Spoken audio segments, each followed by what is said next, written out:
Bismillahirrahmanirrahim. Assalamualaikum warahmatullahi wabarakatuh.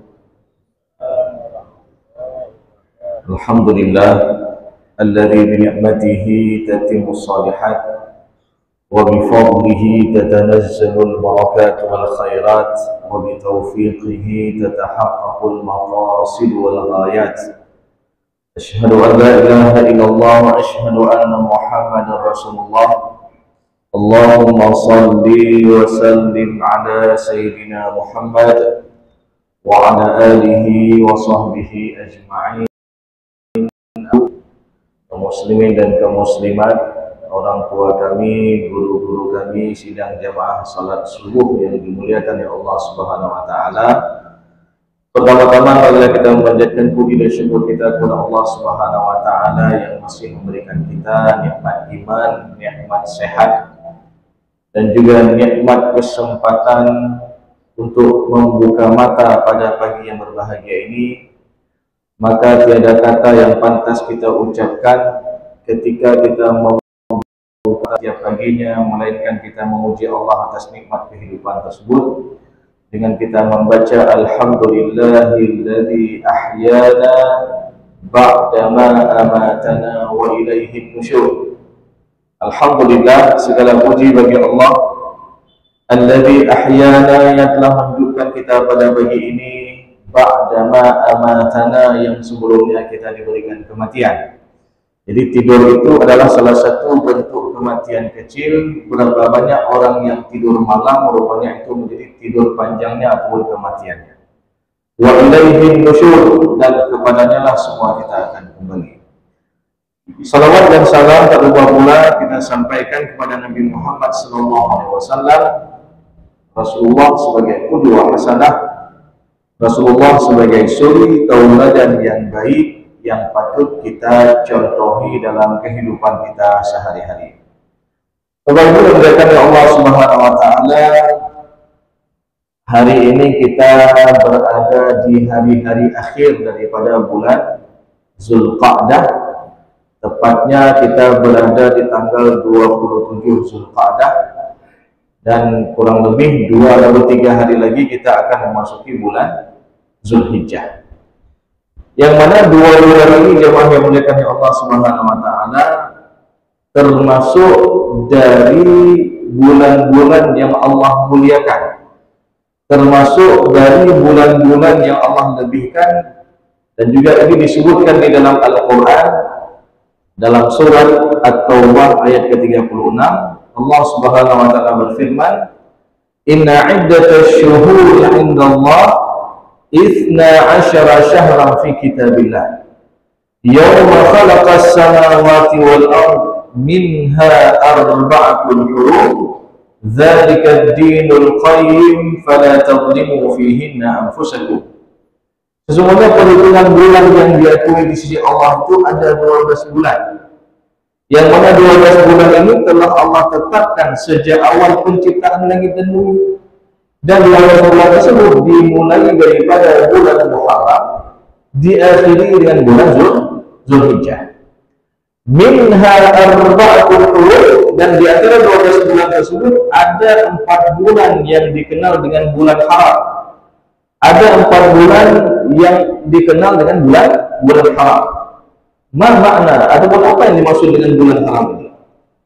Bukan berarti al-haram di sini adalah dikaitkan dengan halal haram dalam fikih, tidak. Tapi makna al-haram di sini adalah sesuatu yang Allah muliakan, sesuatu yang Allah agungkan. Bahkan Allah Subhanahu wa taala menyandingkan masjidnya dengan kalimat al-haram, Masjidil Haram. Ini adalah masjid yang Allah agungkan, masjid yang Allah muliakan, yang barang siapa salat di Masjidil Haram, keutamaannya sama dengan 100.000 kali lipat dibandingkan dia salat di tempat-tempat yang lainnya. Maka jemaah yang muliakan ya Allah Subhanahu wa taala, apa saja 4 bulan haram tersebut? Dan 4 bulan haram ini dijelaskan di dalam hadis Rasulullah SAW, 3 bulan berurutan, 1 bulan terpisah. Dan apa saja 3 bulan yang berurutan tersebut? Dimulai daripada bulan Zulqa'dah, yang hari ini kita berada di tanggal 27 Zulqa'dah, Zulqa'dah, Zulhijjah, Muharram, dan satu yang terpisah adalah bulan Rajab. Lalu kalau ada yang tanya, Ustaz, apakah hanya Ramadan? Kalau Ramadan ini ada keistimewaan tersendiri. Saking istimewanya bulan Ramadan, salah satu bulan dari 12 bulan yang terdapat dalam setahun dalam hitungan kalender Hijriah, hanya bulan Ramadan yang disebutkan di dalam Al-Quran. Syahrul Ramadan alladzi unzila fihi al-Quran. Dan bagaimana yang dimuliakan Allah Subhanahu wa taala.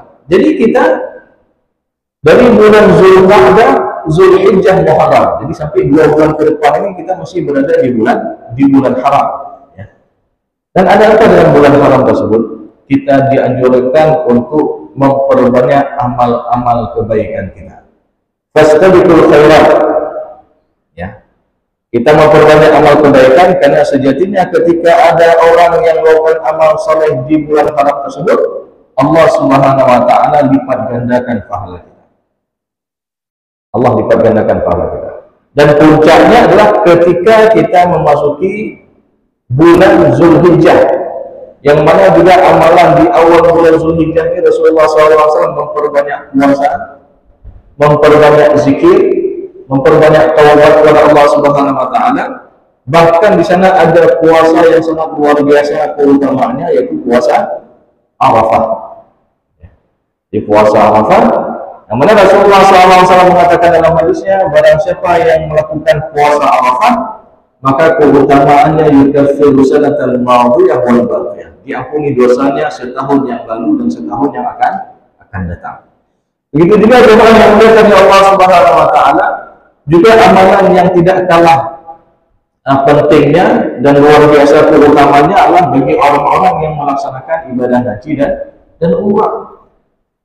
Kita sama-sama kemarin menyaksikan, ya, mungkin ada orang tua kita, tetangga kita, ya, sanak saudara kita yang berangkat untuk menuju ke tanah suci. Kemarin dihantar bersama-sama menuju ke asrama haji Banda Aceh, dan insya Allah hari ini ataupun malam ini akan berangkat menuju ke Jeddah. Dan amalan ini juga saking luar biasanya jemaah yang dimuliakan Allah Subhanahu wa taala. Disebutkan dalam hadis Rasulullah SAW, wal hajjul mabrur laisa lahu jazaa illa al-jannah. Dan haji mabrur itu tidak ada balasan yang pantas untuknya melainkan syurganya Allah Subhanahu wa taala. Lalu kita yang tidak melaksanakan ibadah haji dan umrah, ya, apakah kita hanya diam-diam saja di sini, tidak mau beramal? Nah, maka di sini juga jemaah yang dimuliakan Allah Subhanahu wa taala, informasi yang disampaikan dalam hadis Rasulullah SAW, ada amalan-amalan dan keutamaan-keutamaan yang mana bisa kita raih walaupun kita belum berangkat ataupun belum dipanggil oleh Allah untuk melaksanakan ibadah haji dan umrah, tapi kita bisa mendapatkan keutamaan semisal pahala haji dan umrah. Apa itu? Yang pertama, jemaah yang dimuliakan oleh Allah Subhanahu wa taala, yaitu dengan kita mengerjakan sholat subuh secara berjamaah dan menjaga amalan-amalan setelahnya. Karena dalam hadis Rasulullah sebutkan, man shallal ghada fi jama'atin, barang siapa yang melaksanakan salat subuh secara berjamaah, thumma qa'ada yadhkurullah azza wa jalla, kemudian dia duduk berzikir di hadapan Allah Subhanahu wa taala, dan zikir ini tidak terbatas dengan zikir secara kita berzikir, kita baca subhanallah dan lain sebagainya, tapi ketika kita mendengar tausiah subuh, ini juga zikir. Ketika kita membaca Al-Quran, itu juga zikir. Sampai kapan? Hatta tatlu'a asy-syams, sampai terbit matahari. Tsumma shalli rak'atain, kemudian dia salat sunat dua rakaat. Di salat subuh berjamaah, dia berzikir sampai dengan waktu syuruk, ya. Lalu dia melakukan salat sunat 2 rakaat yang dikenal dengan salat sunat isyraq atau salat sunat syuruk. Maka keutamaannya kata Rasulullah SAW, kanat lahu ka'ajrin hajjatin wa umratin tammatin. Maka baginya semisal pahala haji dan umrah, sempurna dan sempurna. Jadi subhanallah, jemaah yang dimuliakan Allah Subhanahu wa taala, keutamaan ini bisa kita raih setiap harinya. Setiap harinya bisa kita raih keutamaan. Lalu kalau ada yang mengatakan, Ustaz, nyoh hendak mungkin ti urang Ustaz, karena orang kerja gabut wujud, ya. Siapin yang ibu-ibu mungkin siapin sarapan, ya, bapak-bapak juga siap-siap ke kantor antar anak sekolah dan sebagainya, nggak mungkin tunggu waktu syuruk. Lalu apakah ada solusi lain agar kita mendapatkan pahala semisal pahala haji dan umrah? Maka juga di dalam hadis yang lain Rasulullah SAW mengatakan ada solusi yang kedua, yaitu dengan kita pergi ke majelis-majelis ilmu yang ada di rumah-rumah Allah. Sehingga dalam hadis yang lain Rasulullah SAW mengatakan, man ghada ilal masjid la yuridu illa liyata'allama khairan aw yu'allamahu. Barang siapa yang pergi ke masjid yang mana dia tidak berniat kecuali untuk menambah ilmu agama, untuk menambah kebaikan-kebaikan ataupun untuk mengajarkannya, maka baginya semisal pahala haji dalam keadaan sempurna. Jadi ini jemaah yang dimuliakan oleh Allah Subhanahu wa taala. Jadi ketika kita duduk dalam sebuah majelis ilmu itu sangat luar biasa. Tidak hanya Allah berikan ketenangan dalam hati kita, tidak hanya majelis ilmu itu diliputi dengan rahmat Allah Subhanahu wa taala. Bahkan orang-orang yang ada dalam sebuah majelis ilmu itu dipuji oleh Allah di hadapan para malaikatnya. Wa dzakarallahu fi man 'indah. Jadi Allah akan memuji orang-orang yang ada dalam majelis ilmu itu di hadapan para malaikatnya. Bahkan tidak hanya itu, orang-orang yang pergi berniat dari rumah untuk pergi ke masjid untuk menambah ilmu agama, untuk menambah kebaikan-kebaikan, bahkan dia mendapatkan pahala haji secara sempurna. Ini jemaah yang dimuliakan oleh Allah Subhanahu wa taala. Lalu kalau ada yang mengatakan, Ustaz, nyohanote, dia akan maghrib, kemudian nggak bisa siap-siap untuk mengikuti kajian maghrib, ya. Lalu apakah ada solusi lain? Maka dalam hal ini jemaah yang dimuliakan oleh Allah Subhanahu wa taala, ada solusi yang ketiga. Kata Rasulullah SAW, yang ingin mendapatkan keutamaan semisal pahala haji dan umrah, yaitu dengan melakukan salat berjamaah di rumah-rumah Allah. Jadi dengan kita salat berjamaah, ya, di rumah-rumah Allah, ini juga kita mendapatkan keutamaan yang sama, yaitu keutamaan pahala haji secara sempurna. Dalam hadis Rasulullah SAW disebutkan, man kharaja min baitihi mutatahhiran, barang siapa yang keluar dari rumahnya sedang dia dalam keadaan bersuci. Barang siapa yang keluar dari rumahnya sedang dia dalam keadaan berwudu, ila salatin maktubah, yang mana dia menuju ke masjid untuk melaksanakan salat fardu, salat wajib di masjid, di rumah dia wudu, karena keutamaan wudu dari rumah ini sangat luar biasa jemaah yang dimuliakan oleh Allah Subhanahu wa taala. Bahkan setiap tetesan air wudu yang jatuh dari ujung tubuh kita ini menjadi asbab digugurkan dosa-dosa kita. Tidak hanya itu jemaah yang dimuliakan oleh Allah Subhanahu wa taala. Setiap langkah yang kita gerakkan dari tempat tinggal kita menuju ke rumah Allah ini, bahkan dalam sebuah hadis disebutkan bahwa satu langkahnya diangkat derajat kita dan satu langkahnya diampuni dosa-dosa kita. Nah, tidak hanya itu jemaah yang dimuliakan oleh Allah Subhanahu wa taala. Bagi orang-orang yang melaksanakan salat subuh secara berjamaah, juga Rasulullah SAW mengatakan, "Fa huwa fi dhimmatillah", maka dia di dalam jaminan Allah Subhanahu wa taala. Lalu kalau Allah sudah jamin kehidupan kita, sudah aman kita. Kalau hari ini kita alhamdulillah telah melaksanakan salat subuh secara berjamaah, lalu Allah Subhanahu wa taala masih memberikan kita umur panjang, insya Allah Allah akan memenuhi hajat dan kebutuhan kita pada hari ini. Dan kalau hari ini kita sama-sama telah melaksanakan salat subuh secara berjamaah, lalu qadarullah Allah wafatkan kita pada hari ini, insya Allah Allah akan ampuni dosa-dosa kita. Karena apa? Allah sudah jamin kehidupan kita. Dan juga jemaah yang dimuliakan oleh Allah Subhanahu wa taala tadi, barang siapa yang melaksanakan salat subuh secara berjamaah, ataupun man kharaja min baitihi mutatahhiran, barang siapa yang keluar dari rumahnya sedang dia dalam keadaan bersuci, barang siapa yang sedang dia dalam keadaan berwudu, ila salatin maktubah fa ajruhu ka ajril hajjil muhrim, maka baginya semisal pahala haji sedang dia dalam keadaan berihram. Ini subhanallah, luar biasa ini jemaah yang dimuliakan oleh Allah Subhanahu wa taala. Lalu kalau kita mau menghayati daripada keterangan hadis Rasulullah SAW ini, Apa yang dilakukan oleh saudara-saudara kita, orang tua kita yang sedang melaksanakan ibadah haji di sana, kegiatan mereka selalu berkaitan dengan masjid. Ya, hotel masjid, hotel masjid, hotel masjid. Apalagi di Madinah itu ada mengambil arba'in, ya, 40 waktu sholat. Itu kegiatannya hotel masjid, hotel masjid. Nah, kita di sini juga jemaah yang dilakukan Allah Subhanahu Wa Taala. Juga Rasulullah katakan tadi, keutamaan semisal pahala haji dan umrah juga diperoleh di masjid. Yang pertama tadi salat subuh secara berjamaah dan menjaga adab-adabnya sampai dengan waktu syuruk.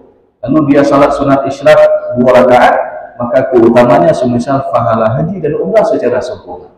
Yang kedua, kita pergi ke majelis-majelis ilmu yang ada di rumah Allah.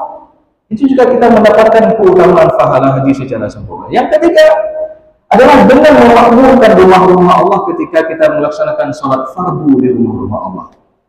Jadi ini jemaah yang mulia oleh Allah Subhanahu Wa Taala. Lalu kalau dia tanya Ustaz, punya solusi ini Hanafi. Ini nggak ada lagi. Ini yang paling terakhir, itu salat subuh atau salat berjamaah di rumah Allah. Maka jemaah yang mulia oleh Allah Subhanahu Wa Taala, sekali lagi ini motivasi bagi kita agar kita tidak fastabiqul khairat, berlomba-lomba untuk berbuat kebaikan-kebaikan. Sebagaimana para sahabat Rasulullah dulu, mereka luar biasa dalam hal berlomba-lomba untuk mencari kebaikan-kebaikan.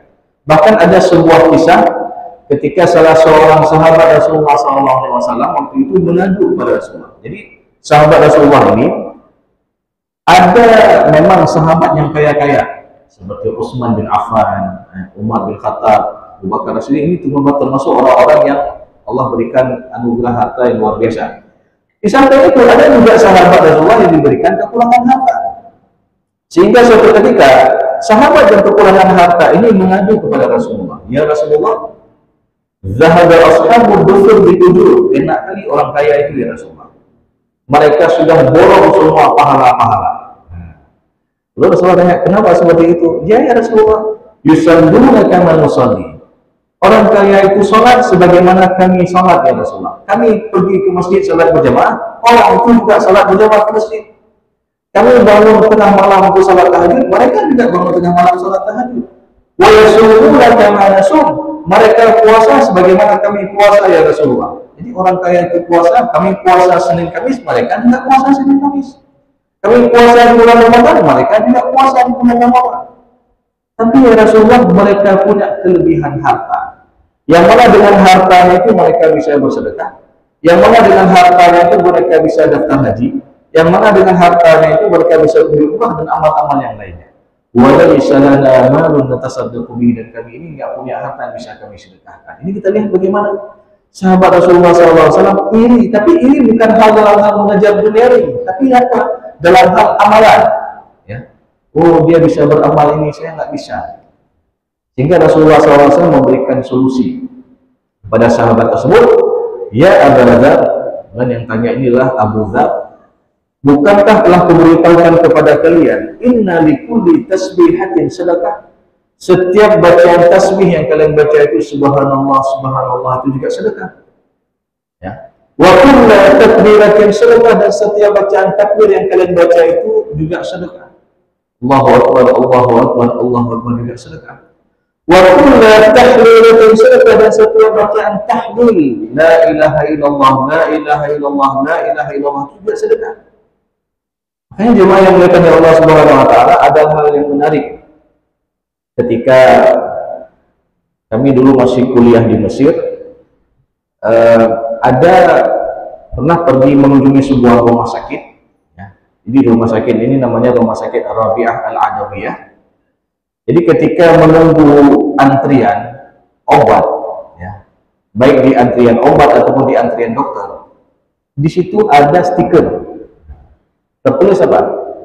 Ij'al daqiqatul intizar daqiqatul istighfar.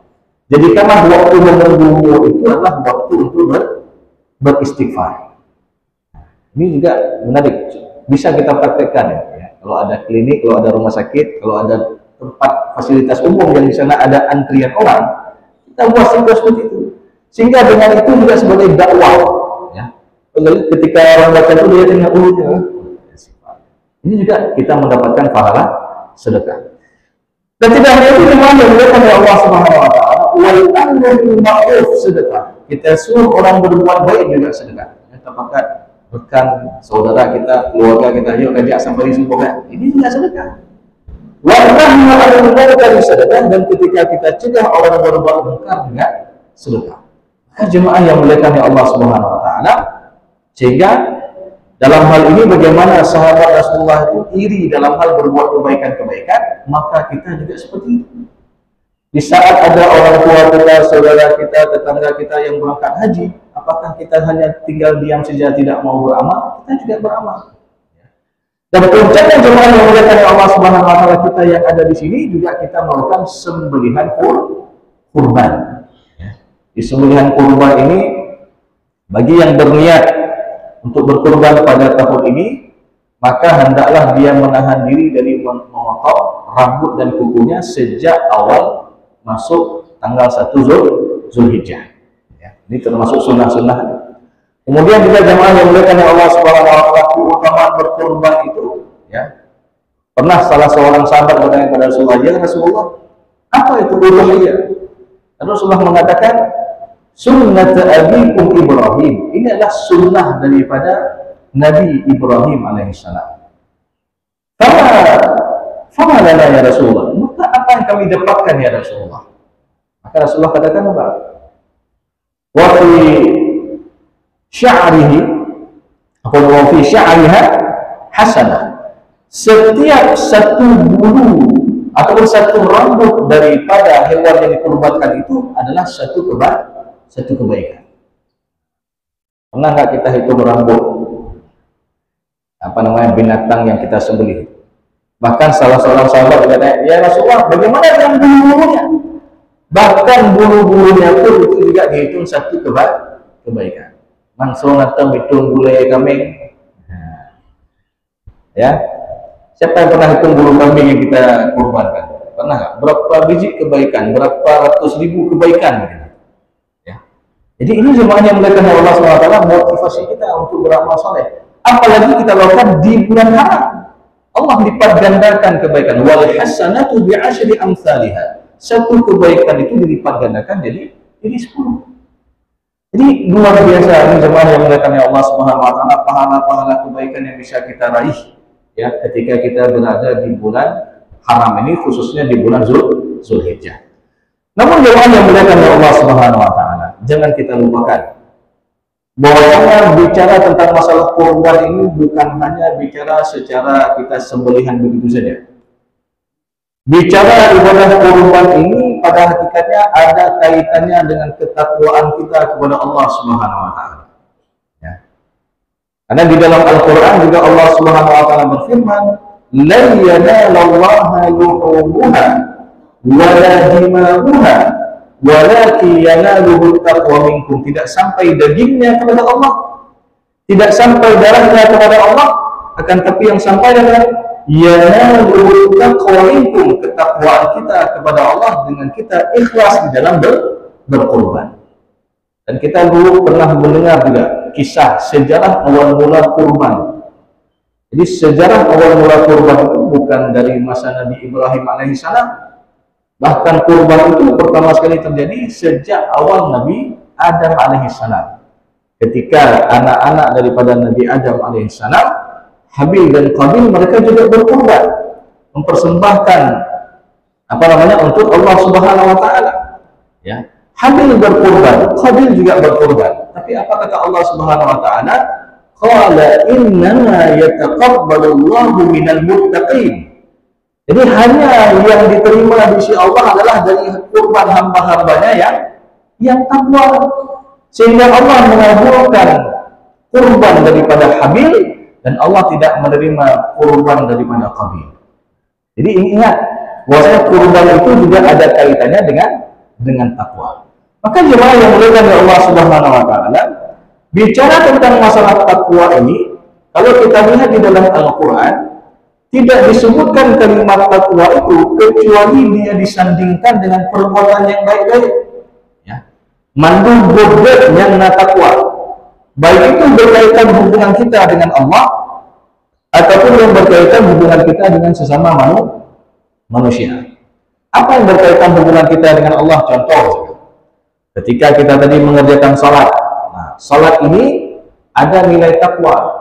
Dari mana kita tahu ada salat itu ada nilai takwa?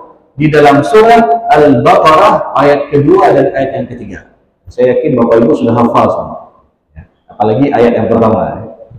Alif Lam Mim, Dzalikal kitabu la raiba fihi, hudan lil muttaqin. Ya. Itulah Al-Qur'an yang tidak ada keraguan kita daripadanya. Petunjuk bagi orang-orang yang takwa. Siapa itu orang yang takwa? Lanjutan ayatnya apa? Alladzina yu'minuna bil ghaibi wa yuqimuna shalah. Yaitu orang-orang yang meyakini hal yang gaib. Orang takwa itu orang yang meyakini hal yang gaib. Apa itu yang gaib? Yang enggak kelihatan. Contoh apa? Surga. Kita percaya enggak surga itu ada? Kita percaya enggak surga itu adalah balasan bagi orang-orang yang takwa, orang-orang yang taat, orang-orang yang ikut perintah Allah dan Rasul. Ya. Kita yakin enggak? Karena ini sifatnya gaib. Nah, begitu juga kita yakin enggak bahwa di hari akhir nanti ada neraka. Yang mana neraka itu adalah balasan bagi orang-orang yang berbuat dosa, balasan bagi orang-orang yang berbuat maksiat dan sebagainya. Ini sifatnya gaib, enggak kelihatan. Nah, begitu juga kita yakin enggak kepada pahala yang Allah janjikan kepada kita? Ya. Juga melalui informasi yang disampaikan oleh Rasulullah SAW. Yakin enggak? Ya. Contoh yang sederhana seperti ini. Tentang keutamaan daripada sholat jenazah. Kadang-kadang orang sepele berkaitan dengan sholat jenazah ini. Kaki bubur sebagian orang, ya nggak usah kita buat lagi. Karena memang secara hukum dia adalah fardu kifayah. Ya. Tapi bagaimana yang dilakukan oleh Allah Subhanahu Wa Taala? Rasulullah pernah menyampaikan bahwasanya keutamaan sholat jenazah itu kita mendapatkan pahala satu qiraat. Bahkan juga Rasulullah menambahkan barang siapa yang salat jenazah lalu mengikutkannya sampai ke kuburnya, maka dia mendapatkan qiraatani, 2 qiraat. Lalu Rasulullah SAW ataupun salah seorang sahabat bertanya kepada Rasulullah, ya Rasulullah, apa itu qiraat? Ya. Lalu Rasulullah mengatakan, al-ajr mithlal jabal Uhud. Jadi pahala sebesar gunung Uhud. Mungkin Bapak Ibu kalau yang pernah melaksanakan ibadah haji atau ibadah umrah, itu kita biasa di Madinah itu ada ziarah ke Jabal Uhud. Di Jabal Uhud ini adalah gunung yang paling besar yang terdapat di Madinah, yang panjangnya itu sampai 8 ataupun 9 km dan lebarnya sampai 3 km. Itu luar biasa. Dan biasa yang kita ziarahi itu di sisi ujung daripada Gunung Uhud, tempat peristiwanya perang Uhud. Ya, coba kita bayangkan ketika kita melaksanakan salat jenazah, itu keutamanya pahala sebesar 1 gunung Uhud. Kita percaya kepada ini memang sifatnya gaib, nggak kelihatan. Tapi kita harus yakin bahwa itu adalah informasi yang betul-betul disampaikan oleh Rasulullah SAW dalam hadisnya yang sahih. Dan insya Allah kita akan mendapatkan itu ketika kita di hari akhir nanti. Jadi ini jemaah yang dimuliakan oleh Allah SWT, sehingga ciri-ciri orang takwa itu adalah alladzina yu'minuna bil ghaib wa yuqimuna shalah. Jadi ketika dia mendirikan salat, ya, baik salat fardu ataupun salat sunat yang lainnya, ini dikaitkan dengan ketakwaan kepada Allah. Masih menggunakan dengan Allah Subhanahu Wa Taala ketika kita berpuasa, yang mana ujung ayat tentang masalah puasa juga disandingkan dengan takwa, la'allakum tattaqun. Orang yang melaksanakan ibadah haji pada tahun ini, kalau kita lihat ayat di dalam Al-Quran surat Al-Baqarah 197, ujung ayat tentang masalah haji juga disandingkan dengan takwa. Al-hajju asyhurun ma'lumat, faman farada fihinna al-hajja fala rafatha wala fusuqa wala jidala fil hajj, wa ma taf'alu min khairin ya'lamuhu Allah, wa tazawwadu fa inna khairaz zadi taqwa. Takun ya ulil albab. Jadi di penghujung ayat tentang masalah haji juga disandingkan dengan takwa.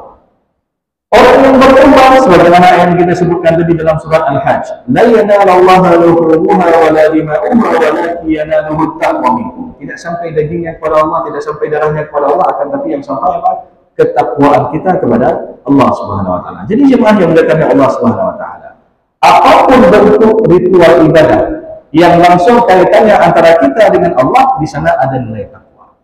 Namun jangan kita lupakan juga Ada juga ketakwaan yang berkaitan secara hablum minan nas. Dengan apa? Dengan kita berbuat baik, dengan kita saling bantu-membantu, dengan kita saling memaafkan dan lain sebagainya. Dan ini Allah sampaikan dalam Al-Quran surat Ali Imran ayat 133 dan 134. Allah Subhanahu wa taala berfirman, "Wasari'u ila maghfiratin min rabbikum wa jannatin 'arduha as-samawati wal ardu u'iddat lil muttaqin." Allah suruh kita bersegera menuju kepada ampunan Allah, yang mana Allah telah mempersiapkan surga seluas langit dan bumi. Untuk siapa Allah persiapkan surga seluas langit dan bumi tersebut?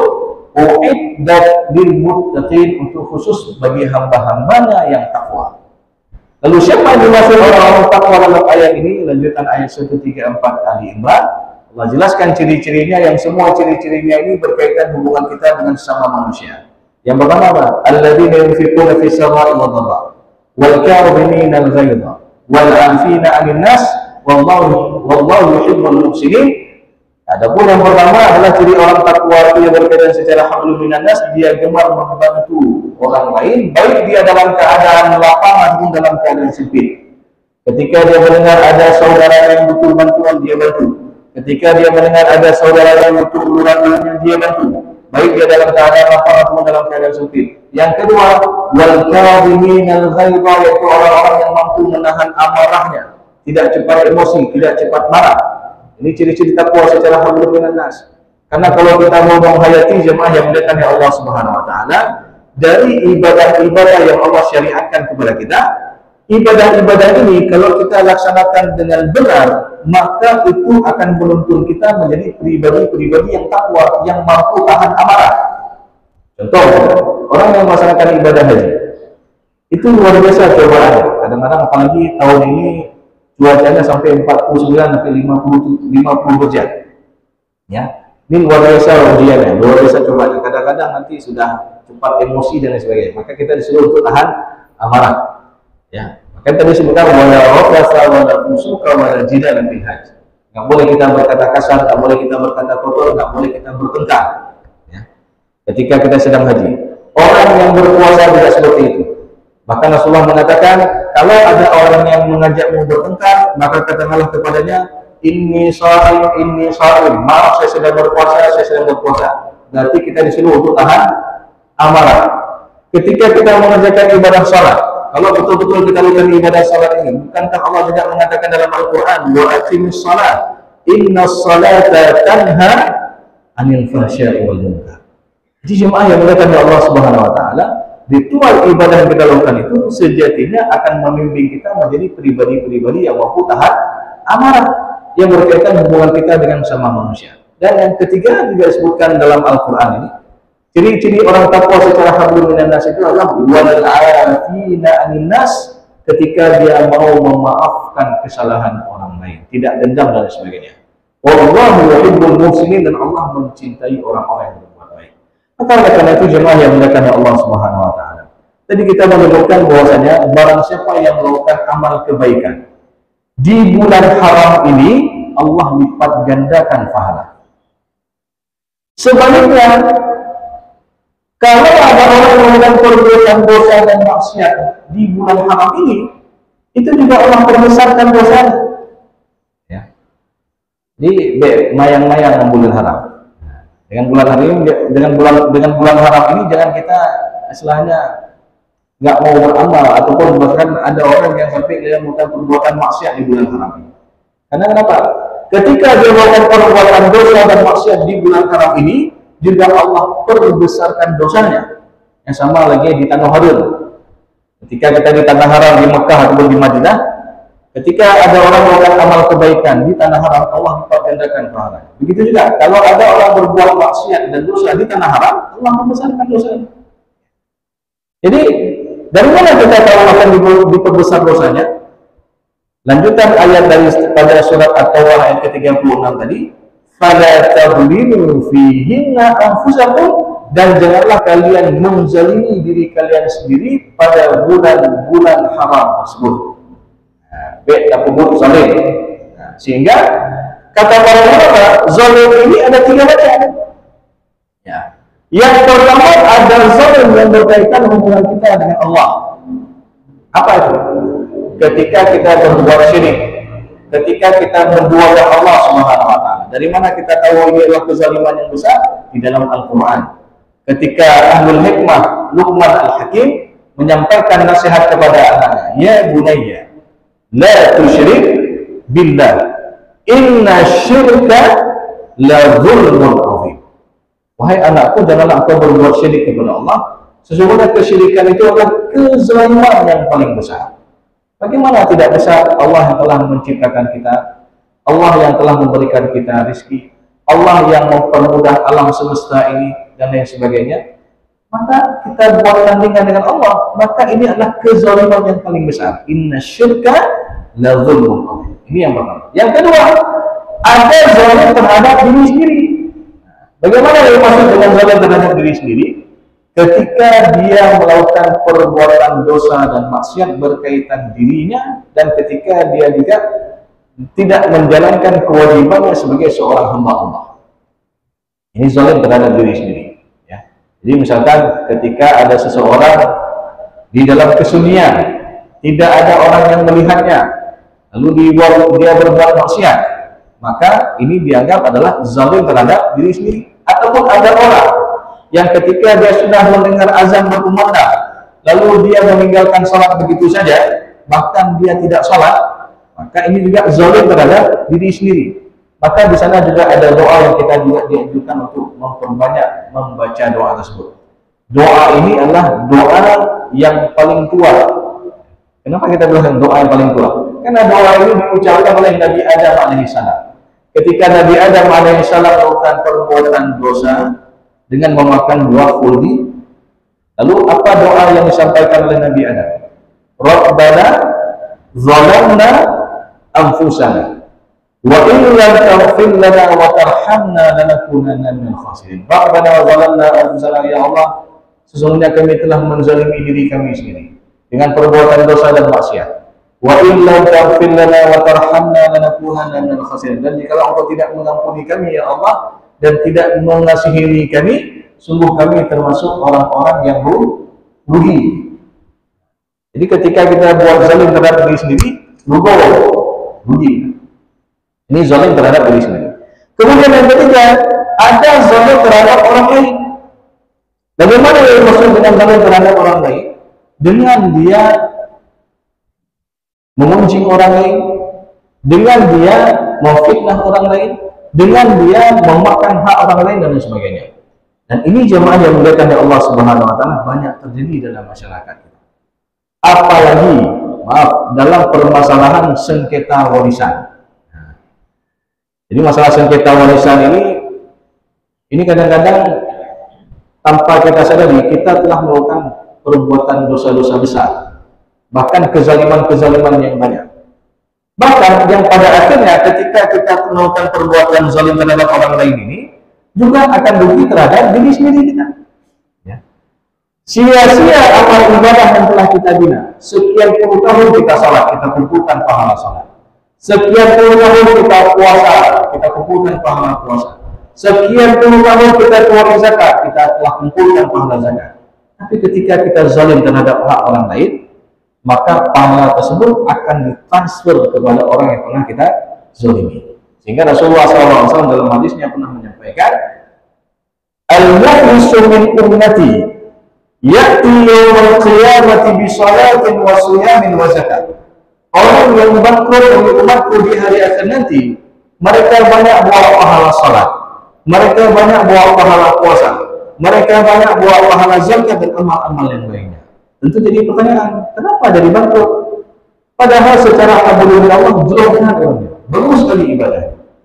Ya, dia rajin salat, rajin puasa, rajin zakat dan amal-amal yang lainnya. Namun ketika dilihat secara alhamdulillah nas, kata Rasulullah, qad syatama hadza wa qadhafa hadza wa akala mala hadza wa daraba hadza wa safaqa dama hadza. Dia suka buat kezaliman terhadap hak orang lain. Yang pertama, dia suka buat keributan dengan orang lain. Yang kedua, dia suka memfitnah orang lain. Yang ketiga, dia suka memakan harta orang lain. Yang keempat, dia suka memukul orang lain. Dan yang kelima, dia suka melakukan tumpah darah terhadap orang lain. Maka jemaah yang dimuliakan oleh Allah Subhanahu wa taala, kadang-kadang 5 bentuk kezaliman ini terjadi dalam satu masalah. Jadi sebuah masalahnya 5 kezaliman ini ada. Apa itu? Yaitu berkaitan dengan sengketa warisan. Jadi ketika ada terjadi ribu-ribu masalah sengketa warisan, yang pertama apa? Ribu-ribu antara ahli waris akan. Nanti di antara mereka yang kedua apa? Saling memfitnah. Nanti abang tuduh adik sudah jual harta peninggalan ayah. Lalu adiknya mengatakan, bang pernah memang. Jangan boleh kamu ngomong, jangan kawin dulu aja. Ini sudah saling memfitnah di antara mereka. Lalu yang ketiga, ada di antara mereka yang kadang-kadang memakan yang bukan haknya aja makan. Dia makan hak saudaranya. Ini juga hati-hati jemaah yang dimuliakan oleh Allah Subhanahu wa taala. Bahkan di dalam Al-Qur'an Allah Subhanahu wa taala menyebutkan wa ta'kuluna at-turatha aklan lamma wa tuhibbuna al-mala hubban jamma. Wa ta'kuluna at-turatha aklan lamma. Ada di antara mereka yang memakan harta warisan dengan mempercampur adukan antara yang halal dengan yang haram. Dia tahu dari harta peninggalan orang tuanya itu ada hak dia. Dia juga tahu dari harta peninggalan orang tuanya itu ada hak adik-adiknya, tapi dia kuasai semua, dia makan semua. Dia telah mempercampur adukan antara yang halal dengan yang haram. Maka kalau ada orang seperti itu menunjukkan apa? Dia cinta kepada harta dengan kecintaan yang berlebihan. Ini menunjukkan indikasinya kalau ada orang seperti itu, berarti dia cinta kepada harta dengan kecintaan yang berlebihan. Bukan berarti kita tak boleh cinta kepada harta, boleh. Bahkan tadi imam kita di dalam rakaat pertama membacakan surat Ali Imran ayat ke-14. Disebutkan zuyina linnasi hubbus syahawati minan nisa'i wal banina wal qanatiril muqantarati minadh dhahabi wal fiddah. Telah Allah jadikan kecintaan hati, kecondongan hati kita, kecintaan hati kita kepada apa? Kepada wanita, kepada anak-anak, kepada sesuatu yang berharga seperti emas dan perak. Siapa yang tak cinta kepada harta? Semua kita suka. Menyenang orang ganggu galak hartanya enggak fitrah. Jadi fitrah manusia suka kepada harta tersebut. Allah jadikan kecintaannya, cinta, suka kepada harta. Tapi jangan sampai kecintaan kita kepada harta itu melebihi daripada taat kita kepada Allah. Jadi ada yang sampai saking cinta kepada harta dia halalkan segala cara untuk dapatkan harta itu. Bahkan alhamdulillah ada yang sampai harta anak yatim pun dia makan. Ada kasus Jadi ketika meninggal seorang orang tua, kebetulan orang tuanya dulu meninggal, anaknya masih kecil-kecil. Harta dikelola oleh wali. Sehingga dalam hal ini yang namanya orang siapa nggak tergoda dengan harta. Jadi walinya ini berpikir, yo ada tunggu-tunggu cek hak. Hai itu siapa? Dia dah pakai lepeng peninggalan almarhum Rumci, dia tak belum tahu. Ya berilah. Nanti dengan harapan nanti ketika ada rezeki di tahun akan datang dia akan ganti. Jadi ketika sudah ada rezeki di tahun-tahun berikutnya, karena dia juga ada kebutuhan dan lain sebagainya, sehingga tidak terganti uang anak tersebut. Maka ini dia dianggap telah memakan harta anak yatim. Bahkan jemaah yang dimuliakan Allah Subhanahu wa taala, bahayanya memakan harta anak yatim ini langsung ancamannya disebutkan dalam Al-Qur'an. Surat An-Nisa ayat ke-10. Satu ayat sebelum Allah menjelaskan bagian-bagian untuk ahli waris. Disebutkan apa? Innal ladzina ya'kuluna amwalal yatama zulman. Sesungguhnya orang-orang yang memakan harta anak yatim itu secara zalim, innama ya'kuluna fi butunihim nara, itu sama dengan dia telah memakan bara api dalam perutnya.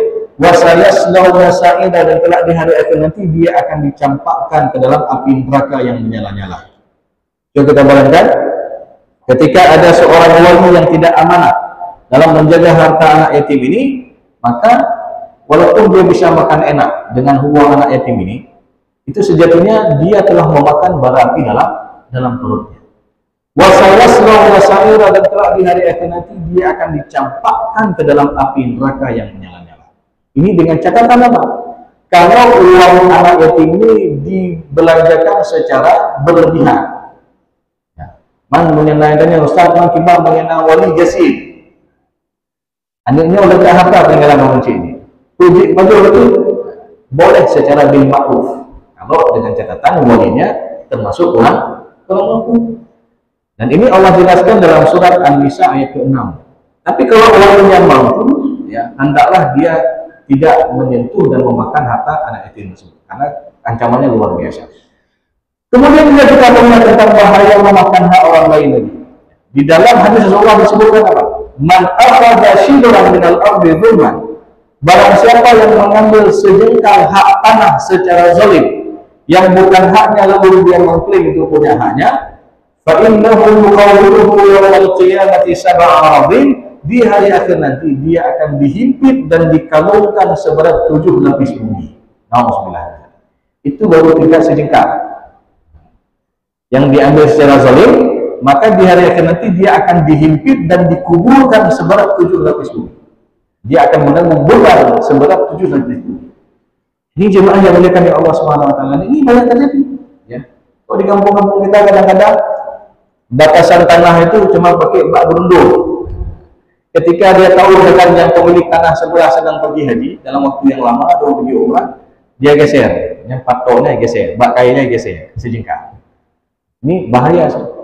Apalagi kalau kita yang ada sawah, yang kadang-kadang atengnya ikrih, ya.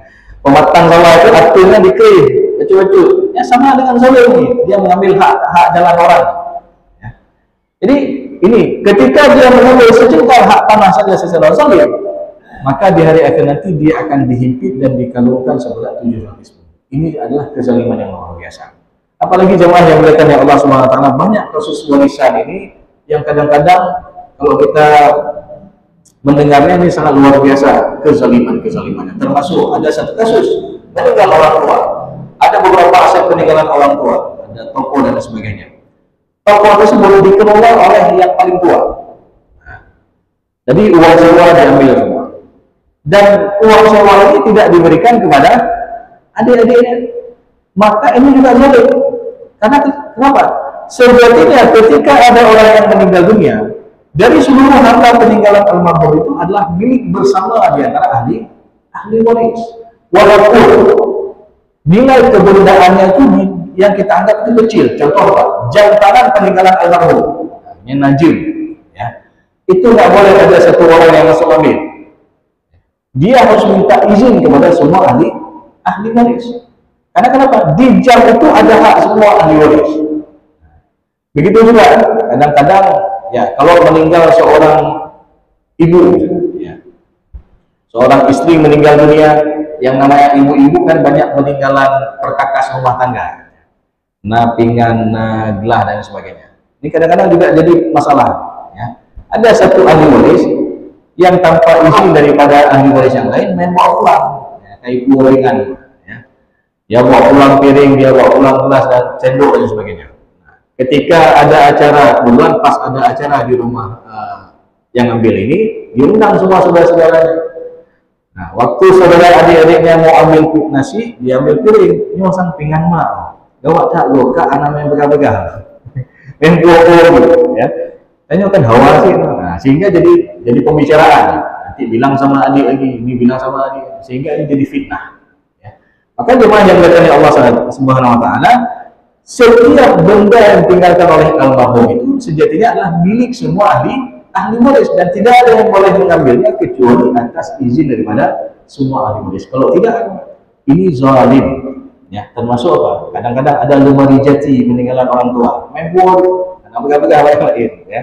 Ada kulkas dan sebagainya. Jadi ini harus kita minta ridha, minta izin kepada ahli waris yang lain, karena sejatinya semua ahli waris itu berhak daripada harta peninggalan yang ditinggalkan oleh almarhum. Kemudian jemaah yang dimuliakan oleh Allah Subhanahu wa taala, tadi kita telah mengatakan ada kezaliman ribu-ribu, fitnah memakan hak orang lain, ada yang sampai pukul-pukul. Jadi gara-gara kasus sengketa warisan ini ada yang sampai pukul-pukul. Beberapa waktu yang lalu terjadi di Banda Aceh, seorang adiknya laki-laki, dia tampar kakaknya karena ribut masalah warisan. Ya. Jadi kakaknya, ya, kan sudah berkeluarga, diketahuilah oleh suaminya, sampai ribut antara suami kakaknya dengan dia. Ujung-ujungnya apa? Berurusan dengan kantor polisi. Kan anak pucak. Ya. Padahal kita bicara masalah warisan itu sebenarnya kita bicara masalah nikmat. Karena kita dapatkan harta itu nggak perlu kita capek-capek kerja, nggak perlu kita keluarkan keringat. Bahkan itu adalah hasil jerih payah daripada orang tua kita yang harus kita syukuri, dan kita bagaimana berdoa untuk orang tua kita. Ketika kita tidak menjadi ini, kadang-kadang ini bisa menjadi musibah, bisa menjadi malapetaka di antara para ahli waris. Jadi ini jemaah yang dimuliakan oleh Allah SWT. Dan bahkan tidak kurang juga, ada yang sampai terjadi tumpah darah ataupun tak parah, yang gara-gara masalah faraid. Kalau masalah faraid, ada yang sampai tak parah, sehingga ini terjadi 5 bentuk kezaliman ini terjadi dalam masalah sengketa warisan. Lalu apa yang terjadi jemaah yang dimuliakan Allah SWT? Di hari akhir nanti kata Rasulullah, "Faluqa hadza min hasanatihi wa hadza min hasanatihi." Akan diambil pahala-pahala kebaikan dia tadi. Dia banyak bawa pahala salat, dia banyak bawa pahala puasa, zakat dan amal-amal yang lainnya. Diambil pahalanya tadi, ditransfer kepada orang-orang yang pernah dia zalimi sesuai dengan kadar kezalimannya. Kalau dizalimi besar, maka besar juga amal ibadah yang telah dikumpulkan itu ditransfer kepada orang yang pernah dia zalimi.